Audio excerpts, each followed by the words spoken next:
Oi, pessoal, tudo bem? Eu sou a professora Tatiana Nunes, professora de redação, e hoje a gente vai ter mais uma aula sobre redação, modelo Enem. E antes da gente começar a nossa aula, eu queria pedir para vocês que curtam, compartilhem, comentem, deixe aqui embaixo seus comentários, perguntas, críticas positivas e negativas, para que a gente possa cada vez mais melhorar o conteúdo ou fazer alguma coisa diferente de acordo com o que vocês sugerirem. E não esqueçam de se inscrever no canal Enem 360 e ativem o sininho para que vocês possam receber conteúdos diários. Bom, então agora vamos começar a nossa aula. A nossa aula de hoje vai falar sobre a redação modelo Enem Enem proposta de 2018. Foi uma redação que teve como proposta a manipulação do comportamento do usuário pelo controle de dados na internet, ou seja, é um tema bastante atual, apesar de ter sido em 2018, né? Faz só 2 anos que ele aconteceu, ele continua extremamente atual, por conta, né, da gente estar imerso nesse mundo tecnológico e por muitas vezes a gente achar que está seguro, está fazendo a coisa da forma mais discreta possível e na realidade esse tema vai trazer para a gente uma coletânea de textos que vai mostrar e assusta um pouco, né? Vai mostrar para a gente que por mais que a gente faça, por mais que a gente procure a privacidade, procure se cuidar no sentido de não se expor tanto, isso acontece sem a gente simplesmente saber. Então, eu queria, antes da gente começar a fazer a leitura dos textos que compõem a coletânea, eu queria chamar atenção para uma palavra muito importante desse tema, nessa frase tema, que é a palavra manipulação.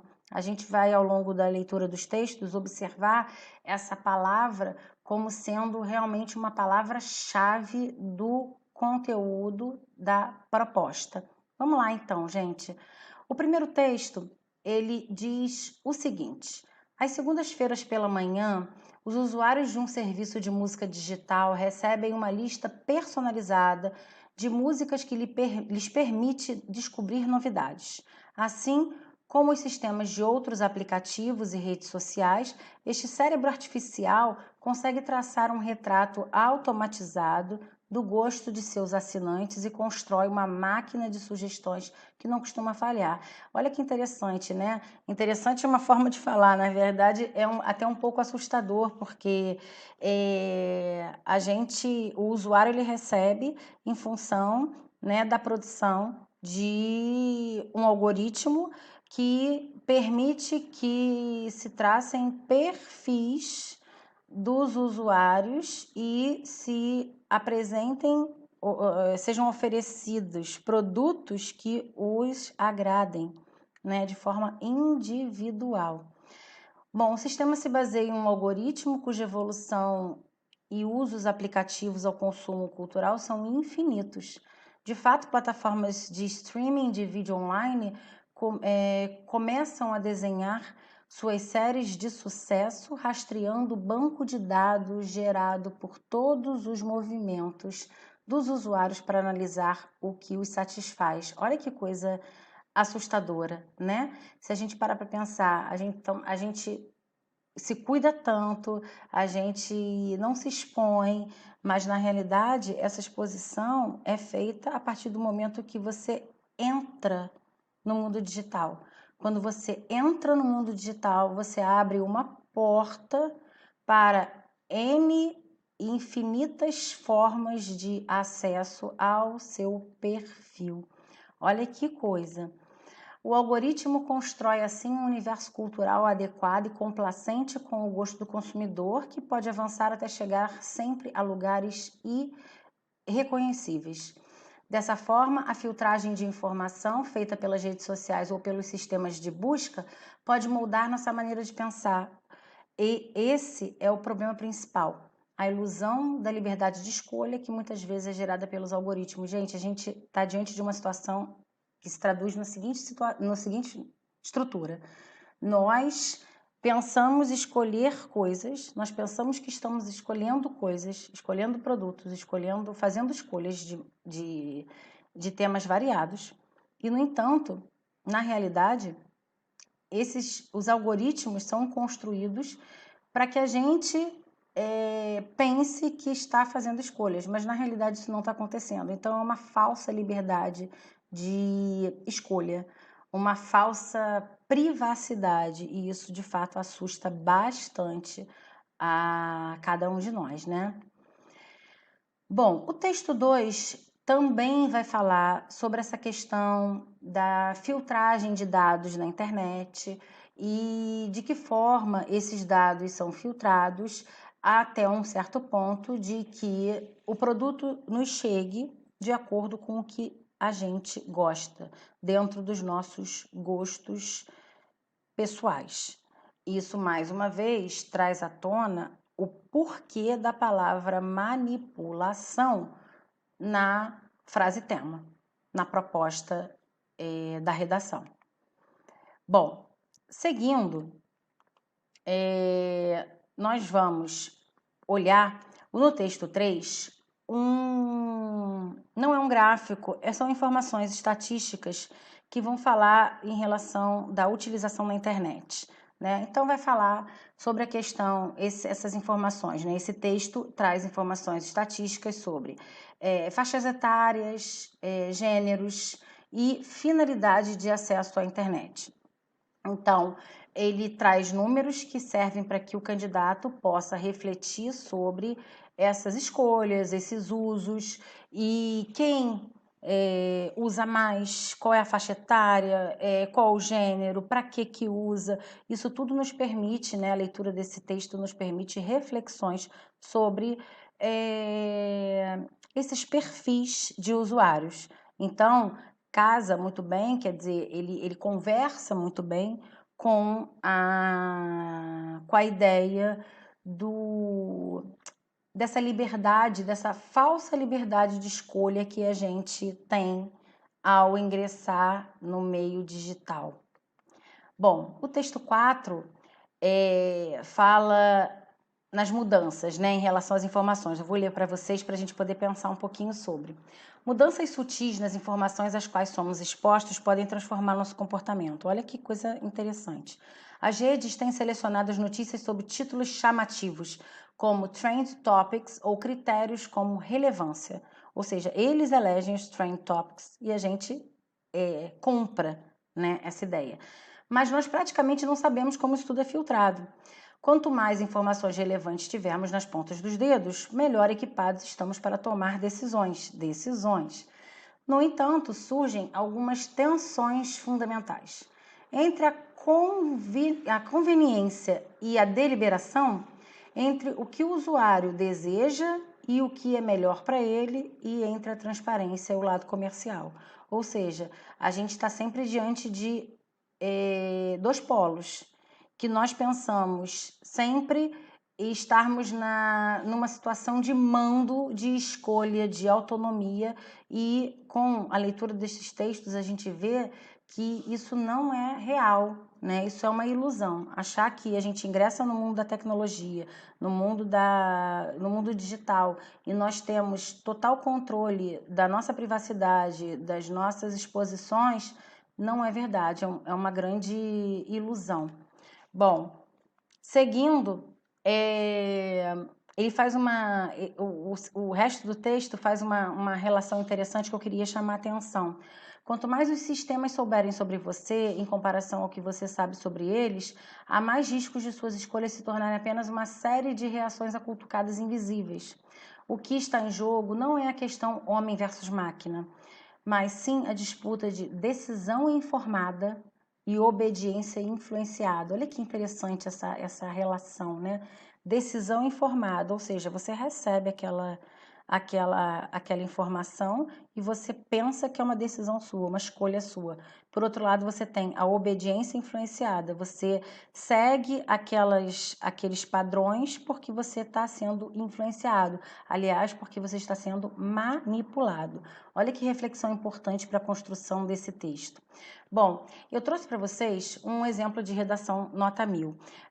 Mais uma vez eu queria deixar claro o seguinte, quando a gente traz nota 1000, quando eu trago para vocês redação nota 1000, eu em hipótese alguma estou buscando que vocês usem essas redações como modelos, como formatos, como receitas para o sucesso. Lógico que não. O objetivo da gente aqui é trazer para vocês de que maneira determinados conteúdos foram colocados no texto. Podem ser os repertórios, podem ser, a gente já viu de repertório. Hoje eu vou mostrar para vocês como o candidato, né, que tirou nota 1000, construiu a conclusão proposta de intervenção. Então essas redações nota 1000, elas servem para trazer para vocês visualizarem na prática como esses componentes textuais eles se apresentam de forma bem elaborada em determinados textos. Isso não significa que você tem que usar esses mesmos componentes. Isso significa que você pode ter acesso a uma forma de fazer no sentido de ver como deu certo, mas não é para você tornar essa forma a única possível e pior, aquela que você tem que seguir. Não, você é autor do seu próprio texto, você é protagonista do seu texto e você é um candidato que tem autoria. Isso é a coisa mais importante que a gente tem que pensar. Então, gente, eu trouxe o texto inteiro na íntegra, óbvio, para você poder ter uma ideia da sequência lógica que se estabelece, mas eu vou direto para a conclusão, porque eu quero mostrar para vocês como esse candidato construiu a conclusão dele de modo a contemplar cada um daqueles itens de conclusão, proposta de intervenção sobre o qual nós falamos em aulas anteriores. Bom, eu vou ler para vocês a conclusão e vocês então vão identificar os componentes. Em suma, são necessárias medidas que atenuem a manipulação do comportamento do usuário pelo controle de dados na internet. Você vê que o candidato, né, ou a candidata, tirou a própria frase tema e colocou como tópico frasal da conclusão, proposta de intervenção dele ou dela.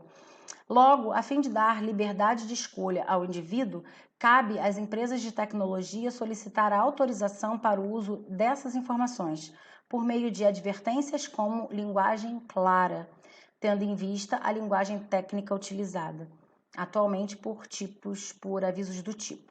Ademais, compete ao cidadão ficar atento a essa questão, de modo a cobrar e pressionar essas empresas. Enfim, a partir dessas opções, as tecnologias, como disse Steve Jobs, moverão o mundo para frente. Bom, pessoal, seguindo nessa linha de raciocínio, eu trouxe aqui no próximo slide como ele construiu todas essas etapas da construção proposta de intervenção. A gente já viu em outros vídeos que a conclusão proposta de intervenção ela é composta por 5 componentes: o agente da ação, a ação interventiva, meio e modo, e finalidade e o detalhamento. Então, eu trouxe para vocês esse trecho da conclusão dessa redação nota 1000 para vocês identificarem esses componentes, como estão colocados e muito bem colocados nessa redação. O candidato ou a candidata trouxeram 2 agentes, 2 ações, 2 meios, uma finalidade, porque ela serve para os dois, e um detalhamento. Então, vamos ver? Em relação ao agente, a proposta foi empresas de tecnologia e o cidadão. A ação interventiva, no caso, ações interventivas. Com relação às empresas de tecnologia, solicitar autorização para o uso dessas informações. Com relação ao cidadão, ficar atento. Meio modo, né? No caso das empresas de tecnologia, por meio de advertências com linguagem clara. No caso do cidadão, de modo a cobrar e pressionar. E o detalhamento? Detalhamento, o candidato, antes, né, a finalidade, né? Evitar o desrespeito a princípios importantes da vida social, tais como a liberdade e a privacidade, que é o foco do tema, né? Justamente por conta dessa ideia da manipulação. Então, no caso, a finalidade serviu para os 2 agentes, as 2 ações, os 2 meios. E o detalhamento? O detalhamento, esse candidato ou essa candidata trouxe tendo em vista a linguagem técnica utilizada atualmente por avisos do tipo. Por que ele trouxe esse detalhamento? Está ligado aqui. Se a gente voltar um pouquinho lá na conclusão, você vai ver que esse detalhamento está ligado à linguagem clara. Então, a linguagem clara, tendo em vista a linguagem técnica utilizada. Então, o detalhamento que ele usou foi em cima da ideia da linguagem clara, o que nos mostra que não é obrigatoriamente uma regra o candidato utilizar o detalhamento para o agente. O detalhamento ele pode ser utilizado em qualquer parte do texto, né? No sentido de caracterizar, exemplificar, trazer novas informações ou trazer um aprofundamento das informações. Nós já falamos sobre isso também, né? Enfim, de modo a você compor todos os elementos constitutivos da conclusão proposta de intervenção. Bom, pessoal, a gente vai ficar por aqui. Mais uma vez, eu peço que vocês curtam o vídeo, comentem, compartilhem com os amigos e se inscrevam no canal Enem 360 para que a gente possa cada vez mais juntar mais pessoas interessadas em conteúdos de qualidade gratuitos para o Enem 2020. Não esqueçam de ativar o sininho para vocês receberem os conteúdos diários do canal. E até a próxima aula e rumo ao 1000.